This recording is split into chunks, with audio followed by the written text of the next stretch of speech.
अल्हम्दुलिल्लाह वकफ़ा वसलामुन अला इबादिहिल्लज़ीना इस्तफ़ा अम्मा बअद फ़अऊज़ु बिल्लाहि मिनश शैतानिर रजीम बिस्मिल्लाहिर रहमानिर रहीम अल्हम्दुलिल्लाहिल्लज़ी अंज़ला अला अब्दिहिल किताब व लम यजअल लहू इवजा क़य्यिमन लियुन्ज़िर बअसन शदीदन मिन लदुन्हु वयुबश्शिरल मुमिनीन अल्लज़ीना यअमलूना अस्सालिहाति अन्न लहुम अजरन हसना। ज़मा इज़्ज़तमंदो په تېره شوې جمعه باندې موږ همدغه بیان کولو چې د سورې کهف درې اساسي محاور دي.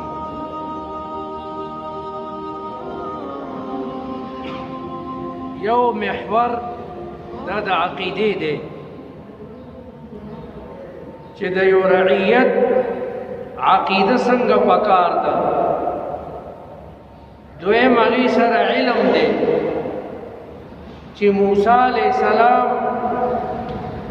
سره د نبوت او رسالت لګیا دی، د علم سفر کوي. او دریم د عدل و انصاف حکومت دا بسنګه مونږ زده کوو. الحمدلله الذي انزل على عبده الكتاب ولم يجعل له عوجا. قرآن مجید کی 15 سورتونه دا د حمد نه شروع دي. یو چې مونږ په مونږ کې سورة فاتحة وایو الحمد لله رب العالمين الرحمن الرحيم مالك يوم الدين. او دویم سورة همدغه دی سورة انعام الحمد لله الذي خلق السماوات والأرض وجعل الظلمات والنور ثم الذين كفروا بربهم يعدلون. سورة انعام ابتدام تو اللہ تعالی دا حمد و ثنا نشوی دا. او دریم سورت دا دا سورة کهف دے. سلورم سورت سورة سبا دے. سلورم سورت سورة فاطر دے. قرآن مجید دا پا نعمتونو کلوی نعمت دے. اور رسول اللہ مبارک پا نعمتونو کی لوی نعمت دے. ہمیشہ دا پارا اللہ تعالیٰ چی لوی نعمت ذکر کئینو علت دا عبدنا لفظ روڑی. لکہ سورہ بقرہ کی وَإِن كُنتُمْ فِي رَيْبٍ مِمَّا نَزَّلْنَا عَلَى عَبْدِنَا. ذکر قرآن دا ډیر لوی نعمت دی. نو الله تعالی دلته د عبدنا لفظ وی مونږ په خپل بنده باندې چې کوم قرآن نازل کړی دی. دغه رنګ دلته الحمد لله الذي انزل على عبده الكتاب. دغه سي د دې سورت نه مخکې سوره بني اسرائیل دی، سورة الاسراء. اگی کہ اللہ تعالی دا اسراء و دا معراج قصہ کئی چی داغت دا عقل و دا سمجھ بالاتر دا. آلتم اللہ تعالی سوئی سبحان الذي اسرى بعبده ليلا من المسجد الحرام الى المسجد الاقصى الذي باركنا حوله. دا درې محاور دی اهم دی. سرا سرا پیغمبر علیہ السلام د سورہ کہف فضیلت بیان کړي دي. بعض روایاتو کې راځي چې چا د دې لومبي آیتونه یا آخري آیتونه یاد کړو او یا د جمعې په ورځ څوک د دې سورت تلاوت کوي هغه به د دجالي فتنو نه په امن کې. او خاص کر پدې زمانہ کې دجالی فتنه دا د حد نه زیاتې دي. مونږ ګورو قسم قسم فتنه ټول مسلمانان لګیا دي په اسلام باندې اعتراضونه کوي. څوک په کومه طریقه څوک په کومه طریقه دا ټولې دجالی فتنې دي. څوک چې د دې صورت تلاوت کوي الله تعالی به د دجال د فتنو نه په امن کې ساتي او پیغمبر علیه الصلاۃ والسلام به فرمایل چې د دجالی فتنې نه لوی فتنه بل نشته او په دې باندې زموږ ایمان دی چې دجال به راځي او داغه یوه سترګه به مطموسه وي. مطموسه معنا لکه بیدلی غوندې وي. انګور تاسو ټولو لیدلی دی د انګور دانې. د انګور دانه چې پیپړه شي هغې ته میوه وایي کشمش. هغې غوندې سترګه به داسې په دې مخ باندې ځوړند دی. او یو فتنه الله تعالی به امتحان اخلي. الله به ورته ډېر لوی طاقت ورکړی. سړي ته کوئی مړ شه نو مړ به شي، ژوندی شه ژوندی به شي. اوږدې قصې دي او امام انور شاه کشمیری رحمت الله علیه په دې موضوع باندې لوی کتاب لیکلی دی، التصریح بما تواتر فی نزول المسیح، چې عیسی علیہ السلام با آخری زمانہ کې نازلېږي. او بیا امام مهدی بیا به جهاد دجال سره کوي، دجال به وجني. اوږدې قصې دي مونږ هغې ته نه ځو. نو دا صورت دا دومره مبارک صورت دی چې د دې څوک تلاوت کوي الله تعالی به د دې دجالي فتنې نه په امن او حفاظت کې ساتي. بل دې کې په هغه عقیدو باندې رد دی. د دې صورت دا اهم اساسیات او محاور دي. بعض خلق قبرونو پسې لګېدلي، قبرونو نه خدایان جوړ کړي. حالانکه قبر کې به بزرګي، قبر کې به پیغمبري، قبر کې به د الله تعالی ولی وي. هغه خپل عمل دی. دا څومره بزرګان چې تیر شوي دي دا د الله تعالی اولیاء الله. الله فرمای الا ان اولیاء الله لا خوف علیهم ولا هم یحزنون. الله تعالی خاص بندگان دی باندې بغم نی، دی باندې به مصیبت نی. لیکن مونږه د هغې نه خدایان جوړ کړي دي. مونږ ته خو باباګانو نو ویلي چې تاسو راځئ او زمونږ د قبرونو طواف کوئ، زمونږ د قبرونو سجدې کوئ. نو بعضې خلقو د غلطو عقیدو هغوی په دې آیت باندې استدلال نیولی دی چې لنتخذن علیهم مسجدا، لنتخذن علیهم مسجدا. هلکه راځئ وی چې د اصحاب کهفو دا ځای دا مونږ جومات وګرځو. نو د مسجدانه مراد دا خو نه دی چې جومات وګرځئ او ته هلته عبادت کې نه، یعنی دا به مونږ یو تذکار او نښه وګرځو. یا کېدی شي هغه امت کې جایز وو، لیکن دې امت کې بعضې څیزونه ناجایز شو. مخکې بعضې امتونو ته یو شی به حلال و، دې امت ته حرام شو، هغوی ته به حرام و، دې امت ته الله تعالی اسانتیا وکړه. نو دې کې په غلطه عقیده باندې رد دی. د ټولو نه لومبی آیت الله تعالی د قرآن مجید باره کې فرمایلی دی الحمد لله الذي انزل على عبده الكتاب ولم يجعل له عوجا.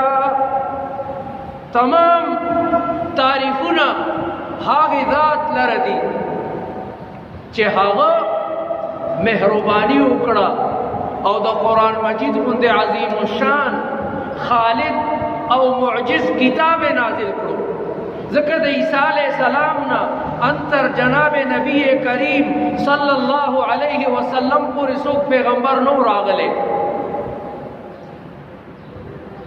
ابراهیم علیہ السلام دعا کړی و کله چې د خانه کعبه بنیادونه پورته کولو زمونږ نبی آخر الزمان ته دعا کړی و ربنا وابعث فيهم رسولا منهم يتلو عليهم آياتك. دعا قبول شوی و او عیسی علیہ السلام زیر ور کړو او هغه زیر په قرآن مجید کې موجود دی او په موجوده اناجیلو کې موجود دی. موجوده چې کوم انجیلونه دي هغه کې مشته دی باقاعده. او انجیل مختلف ژبو ته انګریزانو ترجمه کړی دی، پښتو ته، اردو ته، فارسی ته، نورو ژبو ته، او په دې باندې خپل تبشیر کوي خلک نصرانیان کوي. او زمونږ د ټولو دا عقیده ده چې عیسی علیہ السلام دا الله تعالی برگزیده او د بنی اسرائیل آخری پیغمبر. د پیغمبر عیسی علیہ السلام نه پس انتر پیغمبر علیہ السلام پورې څه د پاسه 1500 کاله دا د فترت زمانه ده. څوک نبی نو راغلی او خلقو په قسمه قسم طریقو سره عبادتونو کولو، ظلم و بربریتو، د غلام څه حق نو، د ښځې څه حق نو، انسانیت د خپو لاندې دلیدو او خلق د قیصر او د کسرا د ظلم په میجنو کې دلیدل. الله تعالی رحم کو الحمد لله الذي انزل على عبده الكتاب ولم يجعل له عوجا. تمام تعریفونه، تمام ستایشونه دا یو الله لردی. کوم الله انزل چې هغه نازل کړو علی عبده په خپل برگزیده پیغمبر الکتاب د قرآن مجید کتاب ولم یجعل له عوجا. او قرآن مجید داسې نازل کړو لکه یو سورت، حالانکه دا قرآن په 30 کالو کې نازل دی. کله به 2 آیتونه نازل شو، کله به 3 آیتونه، کله به سورت نازل شو وړوکې. او پیغمبر علیہ السلام به صحابه ته ووی ضعوا هذه الآية في مكان كذا وكذا. الکه دا آیت دا د پلان کی آیت نه مخکې ولګوي، دا 2 آیتونه د پلان کی آیت نه رستو دي کې څومره سلاست دی. 30 کالو کې حسب الاحداث والوقائع دا قرآن نازلیږي او تی چې وې حیران به پاتې شي. څومره د دې روانګۍ کې اعجاز دی، څومره د دې په الفاظو کې اعجاز دی، د دې په معنا کې د قرآن مجید یو لفظ د یو ځای نه بل ځای ته کا یا د هغه په هغه ځای باندې بل لفظ راوړه مترادف. عربی کې مترادفات دي، دا ډېره لویه ژبه ده، خو په دې باندې هغه څوک پوهېږي چې د لغت ماهر یې، لغت یې ویلی، لسان العرب یې ویلی، د تاج العروس کتاب یې مطالعه کړی، دغسې نور ډېر کتابونه دي. الصحاح د جوهري غټ کتاب دی، العباب الفاخر غټ کتاب دی، غټ غټ کتابونه علماء لیکلي دي. کتاب العین دا د امام فراهیدی کتاب دی چې د لغت نه ماهر ای نو حیران بشي. نور ژبې د هغې نه قاصره دي. ما هغه ورځ چا سره خبره کوله چې هغه السبت ورځ چې ده نو دا هفتې ورځ ته وایي. عربی کې السبت دا د هفتې ورځ ته وایي. دا دومره فصیحه ژبه ده چې د هغې نه یې فعل جوړ کړو. کنې نورو ژبو کې تاسو د هفتې د ورځې نه چې دی نو فعل جوړ کړئ نه جوړېږي. څنګه دی؟ اذ تأتيهم حيتانهم يوم سبتهم. څنګه دی؟ شرعا ويوم لا يسبتون لا تأتيهم حيتانهم. هغې نه یې فعل جوړ کړو. دې ته نحت وایي. عربي ژبه داسې معمولي ژبه نه ده. د دغه وجې الله تعالی د آخري کتاب دپاره دغه مبارکه ژبه منتخبه کړه. دا شعر مخ نه دی، اسد چې ورته وایي زمری. د دې په عربی ژبه کې زر نامې دي. زر دغسې د تورې 500 نامې دي. حیرانه به پاتې شي دې کې مترادفات دي. غالبا پرون مونږه کتاب ویلو چې چا سره ما ویلو، ما په شیخ صاحب یو کتاب لیکلی ده، نو هغه نه به ما بعضې څیزونه لیکل، نو هغې کې دومره زبردسته ژبه ده چې پکې الف یې نه دی استعمال کړی. پوره خطبه ویلي د الف پکې نشته، حالانکه الف هر ځای کې استعمالیږي. دغسې واصل ابن عطاء المعتزلی الغزال دا یو لوی سړی تېر شوی دی، ډېر فصیح او بلیغ او د معتزلو امام دی. غلطه فرقه ده. دی مشر دی، نو ده به ری نشو ویلی. ری بعضې سړی ژبه کې لکنتي ری وایي، لیکن هغې پسې ری وایي. ری پورا نشي ادا کولی د مخرج نه. نو واصل ابن عطا به هم ری نشوه ویلی. او د مترادفاتو په زور باندې 5 شپږ صفحې خطبه ویلي ده، او هغې کې ری نه ده استعمال کړي. بر عربی کې غنمو ته وایي بر. دغسې ورته قمح هم وایي. نو چې چېرته د بر لفظ راغلی دی هلته یې قمح استعمال کړی. دا دومره لویه ژبه ده. د دغه وجې په عربو کې کله چې قرآن نازلېدو د دې نه مخکې د عربۍ ژبې پوره استادان موجودو، لوی لوی، او د هغې الفاظو نه پته لګي چې دی به سمې الفاظو سره لوبې کولې، لکه یو ماشوم چې خټه کړې وي پسته او د هغې نه کله ګوګوستو جوړوي، کله تې بل څه شی جوړوي، کله تې میز جوړوي، کله تې څه، داسې به ورسره لوبې کولې.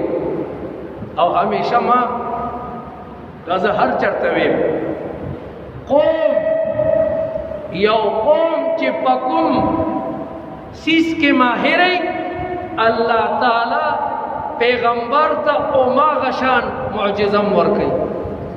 د موسی علیه السلام قوم جادوګرۍ کې الله تعالی ورته د امسا دغه معجزه لویه معجزه ورکړه، فاذا هي تلقف ما یافکون، او ټولې اجدهاګانې او مارانې ونغوښتل، غاښونه یې پرې ونه وال، بس ساه یې راښکله او هغه 80,000 ټول ماران هغه ټولې تېر کړل. عیسی علیہ السلام قوم په طب کې ماهر و. الله تعالی عیسی علیہ السلام ته داسې معجزې ورکړ چې وابرئ الاکمه والابرص واحیي الموتى باذن الله. د بیمار علاج خو به وکړي، هغه به د برګي علاج کولو، مادرزاد ړوند به لاس مبارک پې راښ کړل، د الله تعالی په حکم به هغه جوړ شو، ورته بار څه ښکارېدل. د دې نه لویه معجزه د خټې نه به څه شی جوړ کړو ګوشتو، هغه ته به چې قم باذن الله فأمطر بإذن الله وابل وتو دین ولا لوی سم معجزه او مړی چې بوشو مړی ته به وای چې قم باذن الله الله واغه ژوندې نو دا غي هغه ټول طب او میډیسن ختم د پیغمبر علی السلام قوم په عربی کې ماهر او ځکه دا غي سمپلی مثالونه موجود وي ملک ذلیل امرؤ القیس موجودو چې هغه د عربی الفاظ سره لوبې کولې او یو بلا دیوان دی لیکن باغی دیوان کی مشهور قصیده دا معلقه ده دیتا معلقات موي دیتا مذهبات موي ځکه دا د سرو زرو پسیایی باندې لیکلی شوی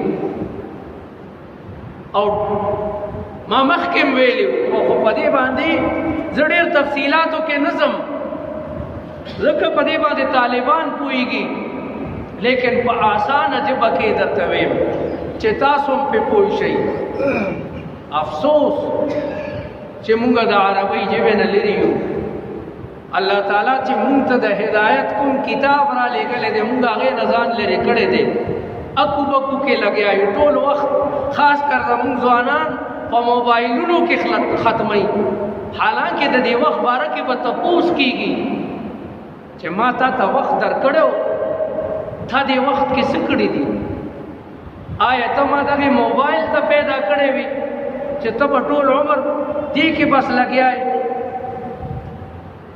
وخت دا ډېر قیمتي دی او دا د تورې نه زیات تیر دی فضول وخت باندې تیرې یو منټ ستا د ژوند قیمتي دی رستو به ارمان کې وخت به در باندې تیری کافران به وای رب ارجعون لعلی اعمل صالحا فيما ترك كلا انها كلمه هو قائلها ومن ورائهم برزخ الى يوم يبعثون التبیا باندې نشي کولې چې وای ما ته خو پته نه و ځکه زه موبایل کې لګیاو وای ما ته خو پته نه و ځکه به ما مونږ نو کول والته به حجت تمامي الله تعالی پیغمبران رو لېږل هغوی سره د هدایت کتابونو او تعلیمات هلکه دا به کوئ دا به نه کوئ نو د امرؤ القیس غوندې ملک ذلیل موجودو طرفه ابن العبد زهير ابن ابي سلمى عنتره ابن شداد لبید عمرو ابن کلثوم چې دا غي شعرونو ته تو ګوري هغه کې څومره سادگی او پختګی ده یو طرف ته پکې سلا ست بالکل لکه رستو شاعران چې راغلي هغه عشرونه سخت کړي دي کله مفعول مخکی کی بغیر د ضرورت نه کله با سچلو کی کله سچل لیکن هغه چې وو هغه د سلیقې شاعران حالانکه دغه سه مجنون لیلا دم په عربو کې یو سړی تیر شوی دی قیس ابن الملوح ډیر مجنونان تیر شوی دي لیکن دا پکې د ټولو نه اهم دی او د دیوان دی د ابیات چې وې شاعر وای دل سے جو بات نکلتی ہے اثر رکھتی ہے دل سے جو بات نکلتی ہے اثر رکھتی ہے پر نہیں طاقت پرواز مگر رکھتی ہے دزړه چې یو خبره اوسي ا سړی کی تیر په هدف اثر کوي باقاعده نو امرؤ القیس دا د سلیقې شاعرانو دا د خپل ژبې شاعرانو هغه تکلف تصنع نه د استعمال کړي دغه سي مجنون اشعار چې وګوري ځکه داغه عشق لیلا سره حقیقي وو حالانکه نورم مجنونان تیر شوي دي لیکن د شعرونو الفاظ او حروف چې وګورو نو حیرانه به پاتې شي. لکه یو ځای کې وایي چې اصلي فما ادري اذا ما ذكرتها. دغسې د ابو طالب شعرونه ځکه دا سم قادر الکلام عربو او عربی سره نور ژبې نه وې ملاو شوي. جزیره عرب بلو وروستو بیا اسلام چې کله وسیع کېدو د حضرت عمر زمانه کې روم بیا فارس بیا ورپسې داسې راتلل نو عجم بیا هغوی سره ملاو شو. نو عربی کې بعضې الفاظ بیا د عجمو ملاو شو نو عربي بیا هغه پاتې نه شوه سوچه بیا پکې خلط ملط شو. نو مجنون وایي اصلي فما ادري اذا ما ذكرتها اثنتين صليت الضحى ام ثمانية. دیکھیں عربی جب لگم سوک پوئیگی دیکھیں ہے اس تکلف نشتہ. لکا ابو طالب یو لوی قصیدہ لکلی دا او پاگی کی دا رسول اللہ دا دین تعریف ہم کڑے دے لیکن ما تاسو تویلو ہدایت دا اللہ تعالیٰ پلاس کی زڑکی ہدایت اچول دایو دا اللہ تعالیٰ خاص صدا. اگے کہ وہی وَلَقَدْ عَلِمْتُ بِأَنَّ دِينَ مُحَمَّدٍ سمر اعلیٰ الفاظ دی وَلَقَدْ عَلِمْتُ بِأَنَّ دِينَ مُحَمَّدٍ. او قرآن مجید ہم دغی انداز کے نازل دے. واو بیا لام بیا قد تحقیق دپارا علمتو بی انا بی بیا چی دینو دا تاکید دپارا انا بیا دا تاکید دپارا دین محمد من خیر ادیان البریت دینا. مولانا سا تکلف بکشتے دا عربی ادنا طالب علم پہ پوئے گی. رستو بیا متنبی بحتوری ابو تمام او نور چراغلی دین وغی بیا شعر مستغلق کڑے دے سخ کڑے دے. نو دا امرؤ القیس بندی لوی شاعر داغا دا قصیدی نمونہ موجود ہوا دا قصید طرفہ ابن العب امرؤ القیس پہلا شعر گو رہی چاگی کی حیث تصنع تکلف او سختی نشتا. کیفا نبکی من ذکرہ حبیب ومنزلی بسقط اللواء بین الدخول فحوملی. قفا امر دے او نف کی دائی جواب دے. من ذکرہ من حرف جر دے بیا ذکرہ پیشم دے بالکل ترتیب سرد عربی جس ترتیب دے اسم دے فعل دے حرف دے مبتدا دا خبر دے بیا فاعل فعل دے فاعل دے مفعول دے مضاف دے مضاف الیہ دے دا دے داغی مطابق روان دے. دغسی طرف ابن العب زتاسو تحدید تاریخ نہ بیانو دا زتاسو تحدید آیت ترجمہ بیانو. الحمدللہ الذی انزل على عبده الكتاب ولم يجعل له عوجا. لیکن دی فصاحت و بلاغت سرا دی فصاحت او بلاغت سرا دا دی لوی فصیح و بلیغ و شاعرانو نا غلطیانم شوی دی او پخپلو قصیدو کے آغا اشعار روڑی دی چی اغین سڑی تا حیا ورزی. لیکن قرآن دا دین منزہ کتاب. پرون مونگا یو باس کولو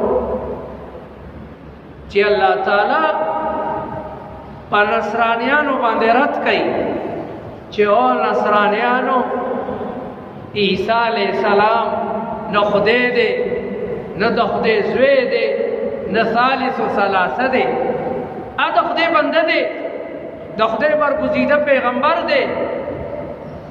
خدای صرف یو دی، وحده لا شریک دی.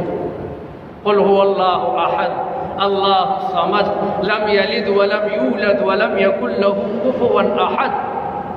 نو الله تعالی د رسول الله امت او عیسایان او نصرانیان ډیر مزیدار طریقې سره پوهه. کوم انسان چې خوراک کوي، کوم انسان چې خوري او اوبس کی، داغه نتیجه او انجام سی بولو براز. بولو براز. قرآن مجید د دې نه ډډه وکړه. قرآن مجید داسې یو نه وي چې او نصرانیانو عیسی علیہ السلام د خدای بنده دی ځکه چې هغه په بولو براز کولو. د هغه مور صدیقه ده، خدای نه ده، نه د خدای لور ده، نه د خدای بیبي ده، ځکه هغې به بولو براز کولو. الله تعالی د دې لفظ نه اجتناب وکړو. نه، وامه صدیقة کانا یاکلان الطعام. عیسی علیہ السلام د الله برگزیده بنده او پیغمبرو او مور صدیقه وا، اولیاء الله کې وا، ځکه به موسمه میوه به ورته الله تعالی راوستي.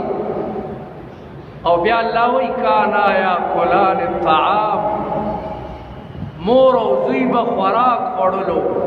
الله خوراک ذکر کو، نو چې خوراک سو کوي د هغې نتیجه سي. لیکن د امرؤ القیس قصیده که یو بیتې وې تفصیل سره، نو هغې کې داسې بیا ذکر کړي دي چې هغه د ذکر کولو نه دي. لکه هغې کې یو بیت وایي ومثلک حبلا ومثلک حبلا قد طرقت ومرضع ومثلك حبلا قد طرقت ومرضع فألهيتها عن ذي تمائم محولي.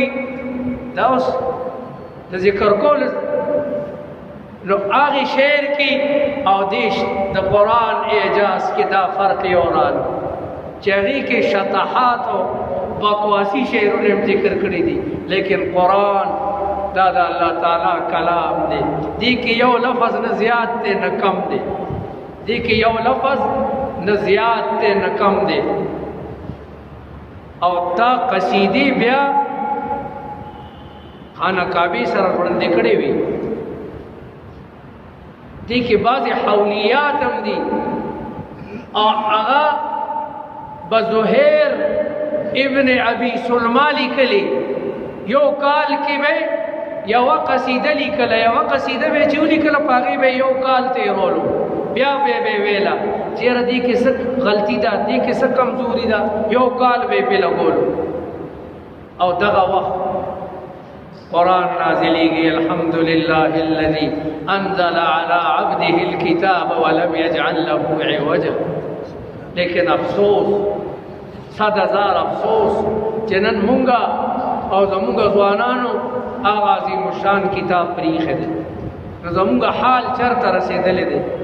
قومونه چېرته ورسېدل او مونږ چېرته ورسېدو؟ قرآن دا د خوشحالۍ حل دی. په قرآن باندې عمل دا د امن او اطمینان حل دی. او زمونږ په بچو باندې او په قوم باندې خدای عذابونه مراولي. خدای مونږ ډېر کمزوري یو، عاجز یو، ګناهګار یو. په خپل فضل او کرم زموږ ګناهونه معاف کړي. نن 2 کسانم یو دلته وفات شوی د نور خو مونږ ته پته نشته. الله تعالی دې ټول غریق رحمت کړي. او یو بانډه کې وفات شوی دی، دعا ورته وکړي چې الله تعالی قبرونه منور کړي، الله تعالی قبرونه د جنت باغچې وګرځوي. الله تعالی دې زموږ مور او پلار نیکونه او نور زموږ اسلاف ټول وبخي. د نیکو اعمالو توفیق دی الله تعالی زموږ نصیب کړي. د جناب رسول الله صلی الله علیه وسلم شفاعت आखिरत नसीब की।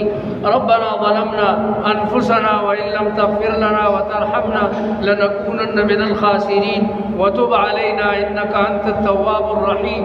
या हय्यु या क़य्यूम या करीम या वदूद या रहमान या रहीम। व आखिरु दअवाना अनिल हम्दुलिल्लाह।